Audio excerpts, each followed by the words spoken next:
Hola a todos y bienvenidos a The Deep Dive. Hoy nos adentramos en un tema bastante complejo, la lucha contra la impunidad en Colombia. Y nos vamos a enfocar específicamente en los crímenes contra líderes sociales y defensores de derechos humanos. Un tema que lamentablemente sigue estando en la palestra pública.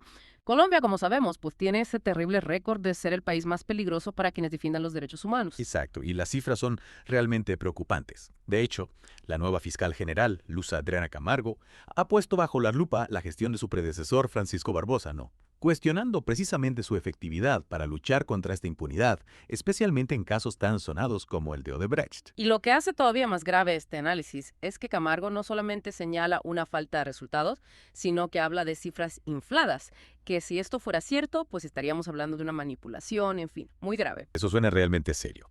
Para entender la magnitud del problema, ¿podrías darnos un panorama general de la situación actual? ¿De qué números estamos hablando? Prepárate porque las cifras son realmente desoladoras.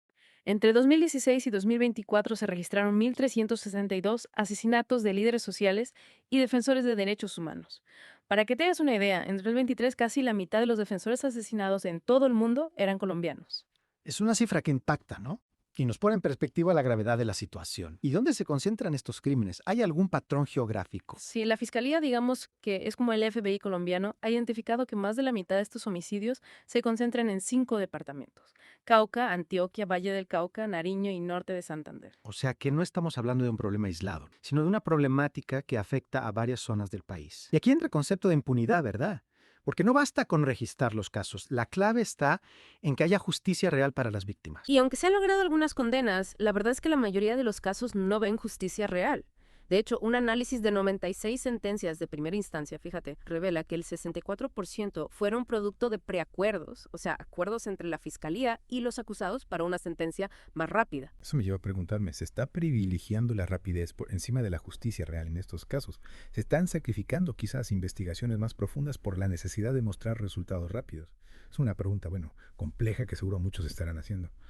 Y hablando de responsables, ¿quiénes están detrás de esos crímenes? ¿Hay algún perfil? Según la fiscalía, los principales actores criminales son las disidencias de las FARC, grupos que no se acogieron al Acuerdo de Paz, el Clan del Golfo, una poderosa organización criminal dedicada al narcotráfico, y el ELN, la guerrilla activa más antigua de Colombia. Las disidencias de las FARC, de hecho, encabezan la lista con el mayor número de homicidios. Estamos hablando de grupos armados con mucho poder en el país, ¿no? Lo que nos da una idea de la magnitud del desafío que enfrenta Colombia. Pero la violencia no se limita a los homicidios, ¿verdad? Así es. Las amenazas, la violencia sexual, las desapariciones forzadas e incluso los feminicidios son también parte del panorama. Es una situación, bueno, compleja y dolorosa. Y en medio de este panorama tan desolador, Francisco Barbosa llega a la Fiscalía en 2020, elegido en pleno escándalo de Odebrecht. Su llegada, pues, generó mucha expectativa, ¿no? Se esperaba un cambio radical, un giro en la lucha contra la corrupción e impunidad. ¿Qué podemos decir de su gestión? Cumplió con las expectativas.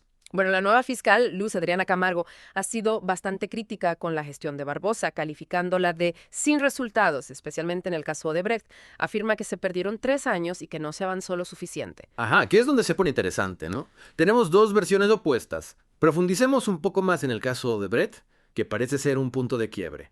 ¿En qué consiste este caso y por qué es tan emblemático? Odebrecht es emblemático porque revela la corrupción a gran escala en Colombia. Odebrecht, una constructora brasileña, admitió haber pagado sobornos a funcionarios en varios países, incluyendo Colombia, para obtener contratos de obras públicas. Si no me equivoco, Barbosa afirma haber logrado avances significativos en este caso, mientras que Camargo lo contradice. ¿Cuáles son sus argumentos? Barbosa argumenta que, al finalizar su periodo, el caso Odebrecht contaba con 104 solicitudes de imputación, 73 imputaciones formales, 21 escritos de acusación, 4 principios de oportunidad de acuerdos con imputados a cambio de información y 11 sentencias condenatorias. Suena un avance considerable a simple vista. ¿Y cuál es la crítica de Camargo? Camargo, por su parte, señala que en la práctica de cada 10 casos se perdían 6 y que algunas imputaciones eran incorrectas. Critica, por ejemplo, la decisión de retirar 6 acusaciones por considerar que los imputados no tenían responsabilidad. Un punto de desencuentro bastante fuerte. ¿Y qué hay del fiscal Gabriel Jaimes que se menciona? ¿Cuál fue su rol? ¿Por qué genera controversia? Gabriel Jaimes fue el fiscal delegado por Barbosa para llevar el caso Odebrecht. Camargo cuestiona que Barbosa le concedió a Jaimes la posibilidad de dictar actos administrativos, una función que solo le corresponde al fiscal general, no a uno de sus delegados. Es decir, ve irregularidades. Ya veo, se cuestiona la legalidad de algunas decisiones. Y en medio de toda esta controversia surge una cifra que llama la atención. Odebrecht aún debe al Estado colombiano más de 494.000 millones de pesos, una cantidad impresionante de dinero que al parecer sigue sin recuperarse. Exacto. Y esto nos lleva a preguntarnos, ¿se está haciendo lo suficiente para recuperar esos fondos y hacer justicia en este caso? ¿O la lucha contra la corrupción se queda solo en discursos? Y por si fuera poco, se suma otro elemento controversial a la gestión de Barbosa, los gastos en viáticos. ¿Qué nos puedes contar sobre esto? ¿De qué cifras estamos hablando? ¿Por qué generan tanta polémica? A pesar de que Barbosa implementó un supuesto plan de austeridad, los viáticos crecieron en un 150% durante su gestión. Una cifra que, ha levantado muchas sospechas. Una cifra que llama la atención, ¿no? Sobre todo si se supone que se estaba implementando un plan de austeridad. ¿A quiénes beneficiaron estos gastos? Según las investigaciones, la mayor beneficiaria fue el ex jefe de comunicaciones de Barbosa, Paula Andrea Tovar Niño, quien recibió casi 508 millones de pesos en viáticos por viajes nacionales e internacionales. Y 508 millones de pesos es una cifra considerable. ¿Y en qué consistieron estos viajes? ¿Se justificaba un gasto tan elevado? Algunos de estos viajes, como el que realizó junto a Barbosa por Europa, han sido cuestionados por su alto costo y su aparente falta de justificación. O sea, no solo se trata de la cantidad, sino también de la forma en que se gastó, ¿no? Lo que genera más dudas sobre la transparencia. Y para añadir otra capa a esta historia, resulta que Tovar Niño también fue denunciada por acoso laboral, lo cual nos deja pensando en el ambiente de trabajo que se vivía dentro de la Fiscalía. Era un ambiente propicio para la transparencia. Es una pregunta que solo quienes trabajaron allí pueden responder. Pero lo cierto es que la combinación de viáticos excesivos y denuncias de acoso laboral crea una imagen, como mínimo, turbia. Hemos estado, navegando por un mar de cifras alarmantes, casos sin resolver y controversias que nos dejan con más preguntas que respuestas. ¿Te das cuenta de la magnitud de este problema? Sí, totalmente. Es como si estuviéramos desenredando una madeja enorme, ¿no? Llena de nudos y cabos sueltos.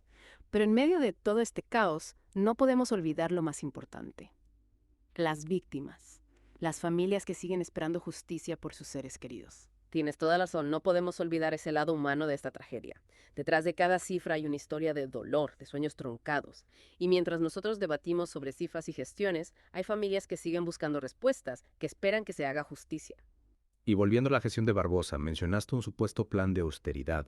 ¿Fue realmente efectivo o era una fachada para ocultar gastos desmedidos? Esa es la gran pregunta. Si bien Barbosa presentó informes al Ministerio de Hacienda, donde destacaba los ahorros, las cifras de los viáticos cuentan otra historia. O sea, hay una contradicción entre lo que se dice y lo que se hace. Se predica austeridad, pero se gasta mucho en viajes. Exactamente. Y esto, por supuesto, genera desconfianza. ¿Cómo se justifica un aumento del 150% en viáticos si hay austeridad? Algo no cuadra. Y esto nos lleva de nuevo al caso de Paola Andrea Tovar Niño, la ex jefe de comunicaciones de Barbosa.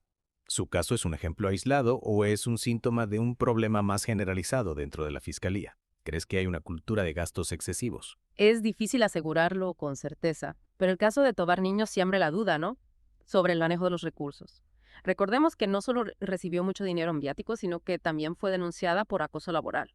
Dos elementos que combinados crean una imagen bastante negativa del ambiente laboral en la Fiscalía durante la gestión de Barbosa. Un ambiente donde al parecer se priorizaban los privilegios de unos pocos. Y mientras tanto, la impunidad en los casos de líderes sociales sigue siendo un problema acuciante en Colombia. Una situación que exige respuestas, acciones concretas y un compromiso real para proteger a quienes defienden los derechos humanos. No podemos seguir siendo espectadores pasivos de esta tragedia. Necesitamos alzar la voz, exigir justicia y crear una sociedad donde defender los derechos no sea una sentencia de muerte. ¿Qué podemos esperar de la nueva fiscal Luz Adriana Camargo? ¿Crees que su gestión marcará un punto de inflexión? Es pronto para saberlo, ¿verdad? Su gestión está iniciando, pero sin duda Camargo ha llegado con una postura firme. Ha prometido cambios y acciones concretas, especialmente en el caso Odebrecht. Habrá que seguir de cerca sus pasos y ver si sus acciones se traducen en resultados tangibles. Porque al final lo que importa es que se haga justicia, que se recuperen los fondos perdidos por la corrupción y que se garantice la protección de los líderes sociales. Coincido contigo. La lucha contra la impunidad no puede ser solo un discurso, ¿no? Debe materializarse en acciones. Y para que esto suceda, la participación ciudadana es fundamental. No podemos dejar toda responsabilidad en manos de las instituciones. Cada uno de nosotros puede y debe ser parte del cambio. Pero ¿qué podemos hacer nosotros como ciudadanos? A veces parece que nuestras acciones son insignificantes. Esa es una pregunta clave. Si bien las instituciones tienen un rol fundamental, la participación ciudadana es esencial. Informarse, denunciar, exigir justicia, apoyar a las organizaciones son acciones que, aunque parezcan pequeñas, pueden generar un gran impacto. Es decir, no podemos quedarnos de brazos cruzados esperando que otros resuelvan el problema.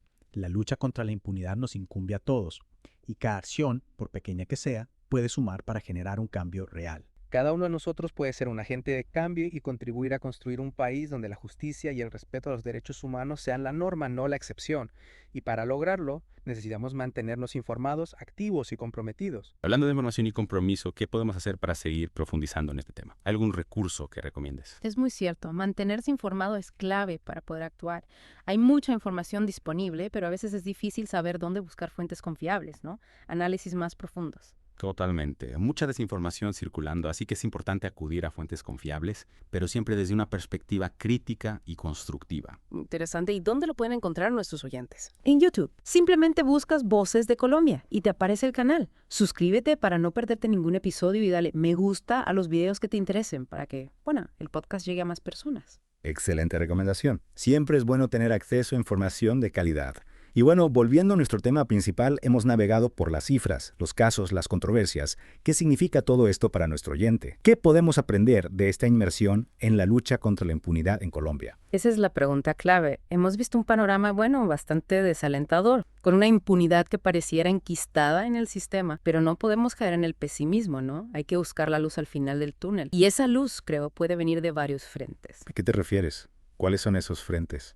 Por un lado está la nueva fiscal general Luz Adriana Camargo, que ha prometido cambios profundos en la institución. Su gestión, si bien está iniciando, pues genera expectativas de un cambio real. Pero como decíamos antes, no podemos dejar toda la responsabilidad en sus manos.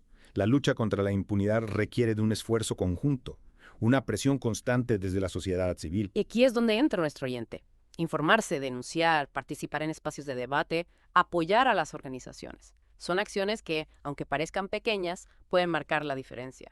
No subestimemos el poder de la acción ciudadana. Muchas veces pensamos que no podemos hacer nada, ¿no? Pero la realidad es que cada pequeña acción cuenta. Y cuando esas pequeñas acciones se suman, pueden generar un movimiento imparable. Es como una reacción en cadena. Si cada uno aporta su granito de arena, podemos generar un cambio real. Y en este caso, ese cambio se traduce en una sociedad más justa, donde la impunidad no tenga cabida. Y no olvidemos el poder de la memoria. Recordar a las víctimas, honrar su lucha, mantener vivo su legado, es fundamental para que la impunidad no se imponga. No podemos permitir que sus nombres se conviertan en simples estadísticas. Cada víctima tiene una historia, una familia, un sueño que fue truncado por la violencia. Recordarles es un acto de justicia. Y hablando de justicia, volvamos al caso Odebrecht. Más allá de las cifras y las controversias, hay una deuda pendiente con el Estado colombiano, una cantidad enorme de dinero que fue desviado por la corrupción y que aún no se ha recuperado. Recuperar esos fondos es fundamental, no solo por una cuestión económica, sino también por una cuestión de justicia. Ese dinero podría utilizarse para financiar proyectos sociales, para reparar a las víctimas. Exacto. No podemos permitir que la corrupción se salga con la suya. Es necesario que los responsables sean juzgados y que se recuperen los fondos que fueron robados. Ese dinero le pertenece a la gente. Y esto nos lleva a una reflexión final. La lucha contra la impunidad es una tarea de largo aliento, que requiere perseverancia, compromiso y sobre todo esperanza. Esperanza en que las cosas pueden cambiar, en que la justicia puede prevalecer. Esa es la esperanza que debemos mantener viva. La esperanza de un futuro donde la impunidad sea solo un mal recuerdo. Un futuro donde la justicia, la verdad y la reparación sean los pilares de una sociedad más justa. Llegamos al final de este Deep Dive. Un viaje intenso, complejo, pero necesario. Esperamos que nuestro oyente, comprenda mejor este problema de la impunidad en Colombia y sí anime a ser parte de la solución. Recuerda que puedes encontrar más información en el podcast Voces de Colombia en YouTube. Suscríbete y dale un me gusta a sus videos para ayudar a que este importante podcast llegue a más personas. Hasta la próxima. Y recuerda, la lucha por la justicia continúa.